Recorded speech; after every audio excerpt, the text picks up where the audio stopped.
Hi, I'm Rachel McNamara, Director of Outreach and Assistance in the Office of Public Participation at the Federal Energy Regulatory Commission.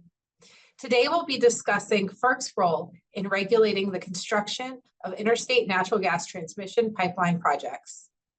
I spent most of my career at FERC working on energy infrastructure projects before transitioning to my role in OPP, where I oversee outreach for both energy markets and energy infrastructure proceedings. Over the past several years, OPP has built relationships and engaged with community members that are impacted by pipeline construction. If your property or your community is affected by construction of a FERC jurisdictional pipeline, OPP can provide you resources as you navigate the construction and restoration processes. We understand construction issues can impact families and livelihoods, and we want to help. In OPP, we've often been asked whether or not FERC plays an oversight role after a pipeline is authorized. Today, we'll review what happens after FERC authorizes a pipeline and before construction begins, FERC's role during construction, and FERC's role after construction is complete.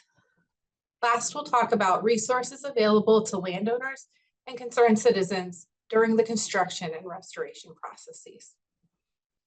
Our goal is to provide you with a greater understanding of how FERC regulates the construction of natural gas transmission pipeline projects.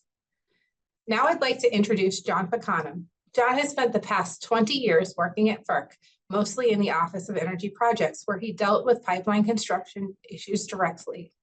We're lucky to have him as part of OPP's staff as our energy infrastructure manager. I'm looking forward to learning more from him about FERC's role in regulating the construction of pipeline projects. John, could you tell us a little about yourself and your experience with these issues? Thanks, Rachel. Hello, everyone. As Rachel said, my name is John Peccanem, and I'm OPP's Energy Infrastructure Program Manager. This summer marked my 20th year here at the Commission. 18 years of it I spent in the FERC's Office of Energy Projects. The Office of Energy Projects is the program office here at FERC that is responsible for regulating the construction and restoration phases of pipeline projects. While in OEP, I spent a fair amount of time doing the work that we're going to talk about today. I hope that when we are finished today, everyone will have a better understanding of FERC's oversight role during the construction and restoration phases of a project. Thanks, John.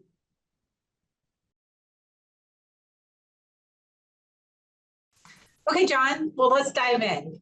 When an interstate natural gas pipeline is proposed, FERC will review the application for construction and operation of the pipeline under the authority of Section 7 of the Natural Gas Act.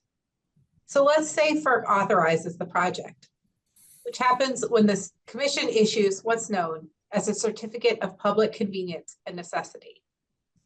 OPP's heard from a lot of people who believe that once the Commission issues a certificate for a project, that a company can then immediately begin construction. Is that how the process works?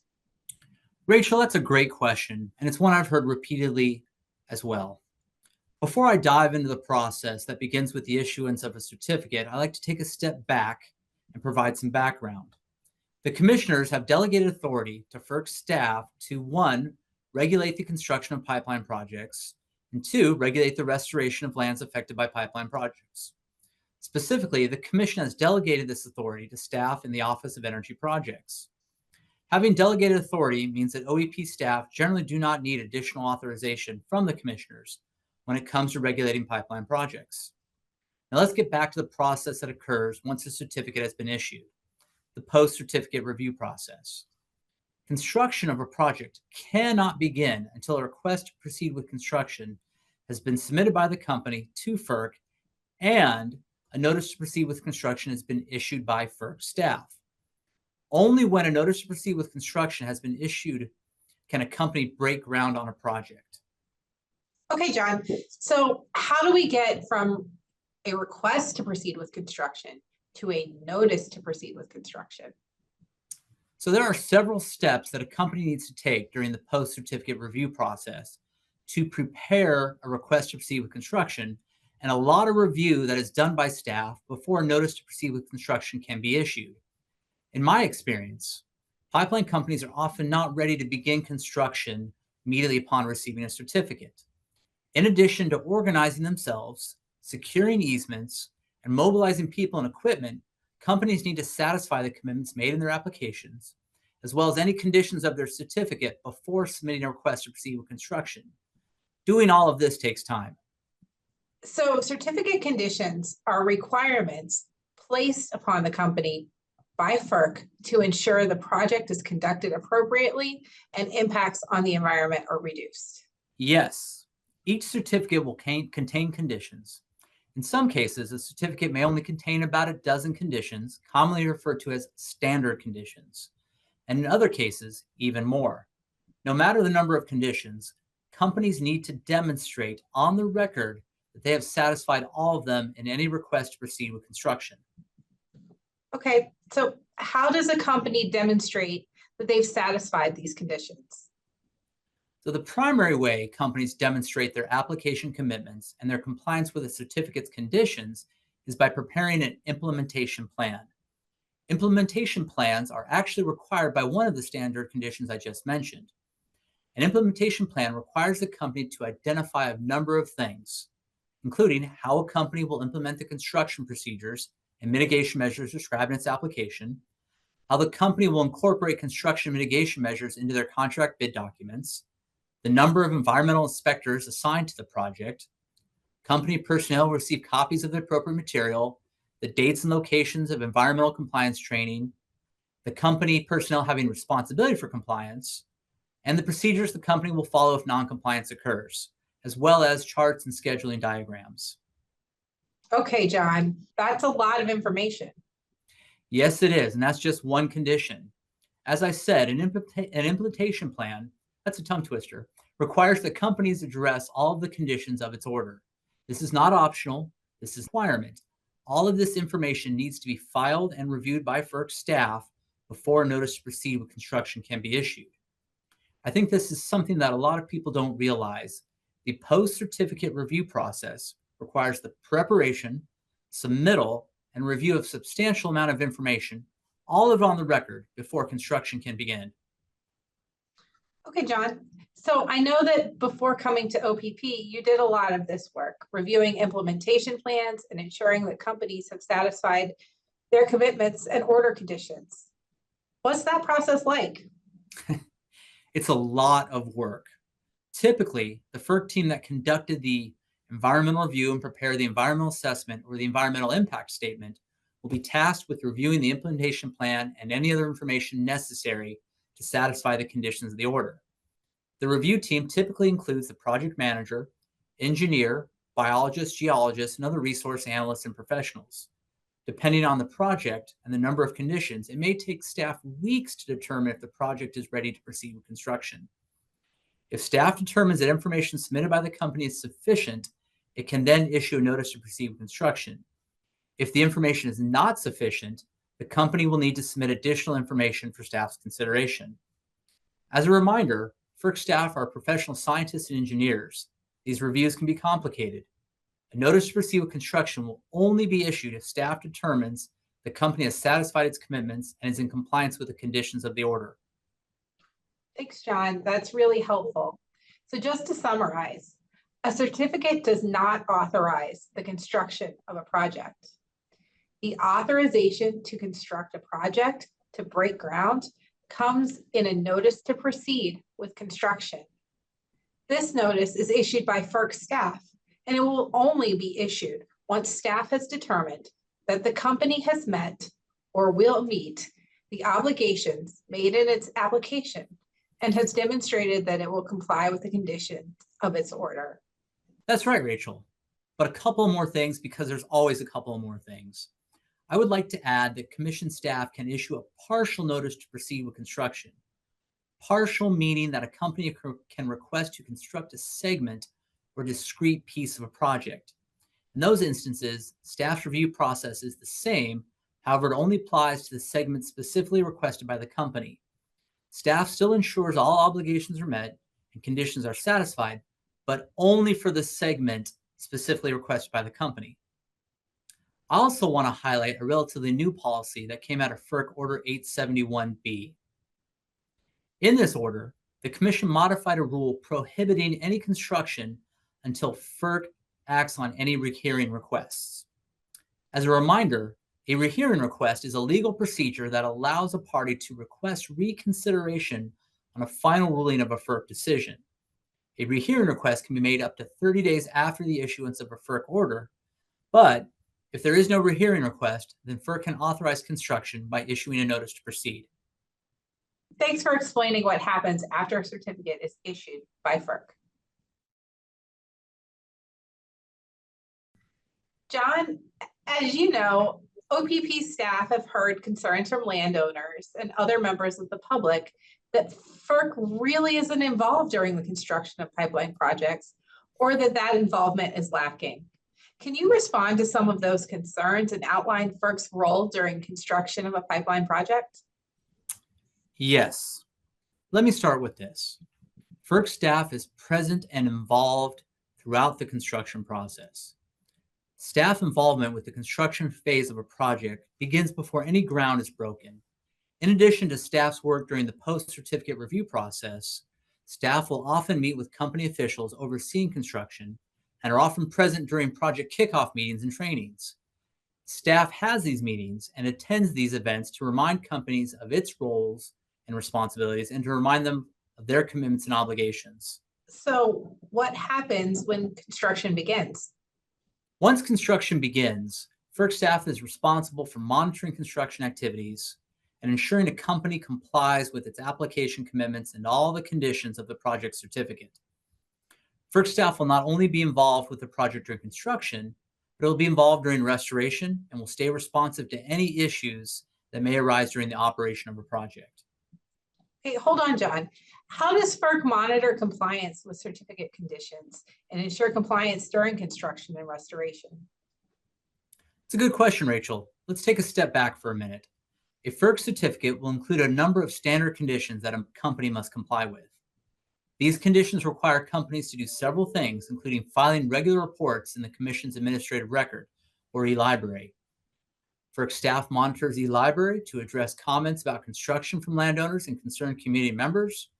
FERC staff will also work to address these comments. Lastly, FERC staff or its representative, a professional contractor, conduct monthly inspections of pipeline projects. These are the ways that FERC staff monitor construction and work to ensure compliance during construction. Okay, let's explore some of these things in a little more detail. Can you tell us a little bit more about FERC's construction inspections? Of course. FERC staff or its representative, again a contractor managed by FERC staff, will inspect a project every month during construction, and in some cases, a contractor may be present to conduct daily inspections of a project. Construction inspections involve visiting active construction sites, sites where construction recently took place, and sites where construction will occur in the future. Construction inspections involve boots on the ground, observing construction, and assessing whether or not construction activities are being conducted in compliance with the company's commitments and their certificate's conditions. Construction may also be observed by car or helicopter. So John, a few questions. What are inspectors looking for? Are these inspections documented? And what happens if a company is not in compliance with its certificate?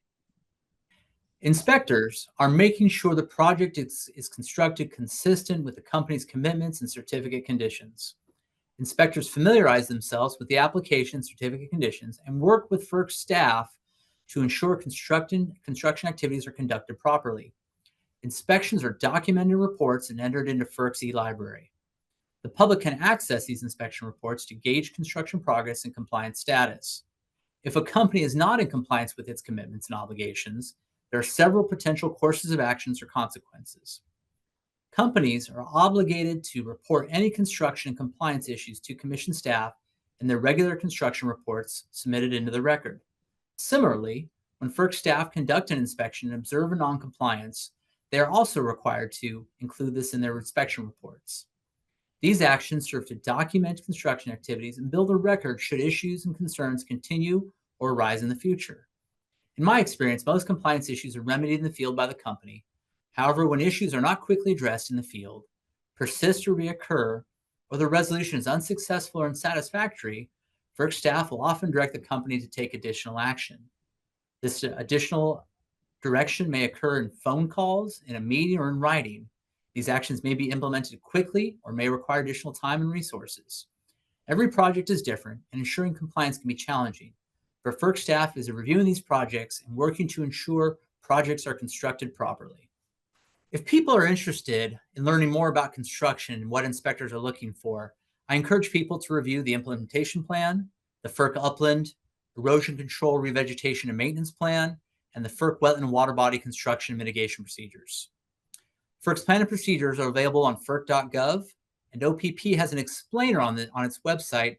We'll drop a link in the description below. Can you tell us a little bit more about the regular reporting that companies are required to submit to FERC? Yes. One of the certificate standard conditions requires regular reporting, which is generally bi-weekly.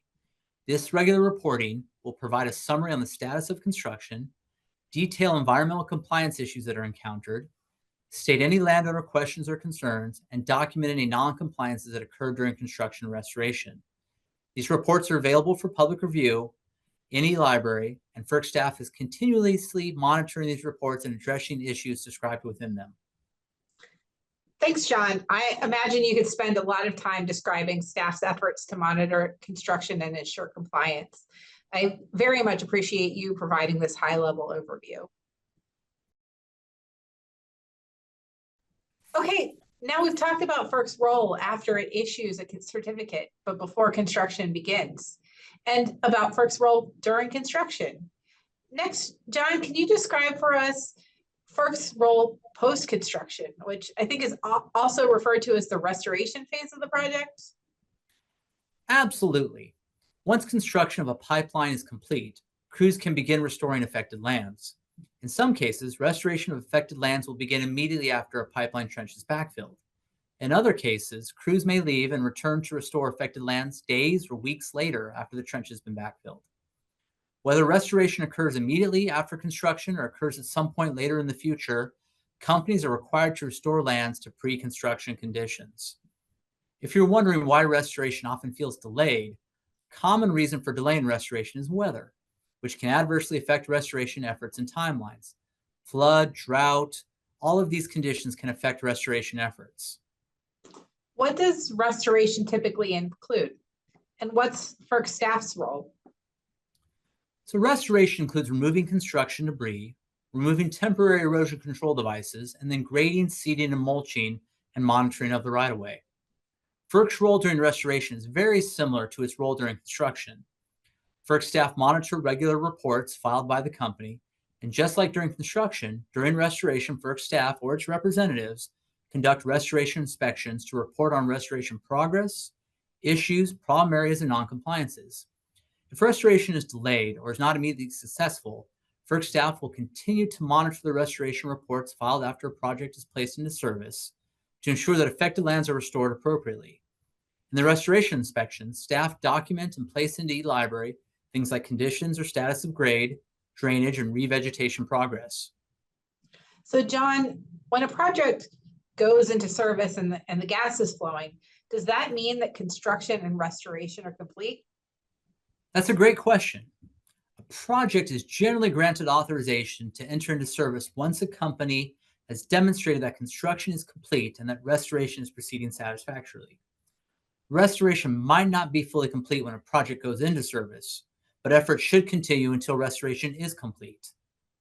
During the restoration phase of a project, FERC staff monitors reports, comments, and other filings in eLibrary and works to address issues such as incorrect grade, insufficient drainage, and poor revegetation. In summary, FERC staff or its representatives may conduct restoration inspections to assess in person restoration efforts, progress, and success. These inspections are similar to construction inspections in that they are often boots on the ground, observing conditions and the state of restoration. Thanks, John. To recap today, we've discussed FERC's role before pipeline construction begins, FERC's role during construction, and FERC's role during the post-construction restoration phase. I'd like to end today's workshops by listing the resources here at FERC that are available for landowners and concerned citizens. So Rachel, to stay informed about the construction or restoration of a project, first I recommend that people e-subscribe to the project docket. E-subscribing will provide you with notification of project developments. Every filing submitted, every issuance, every report. By e-subscribing, you will receive notification of all of these documents. As a reminder, e-commenting or just filing comments do not subscribe you to the docket.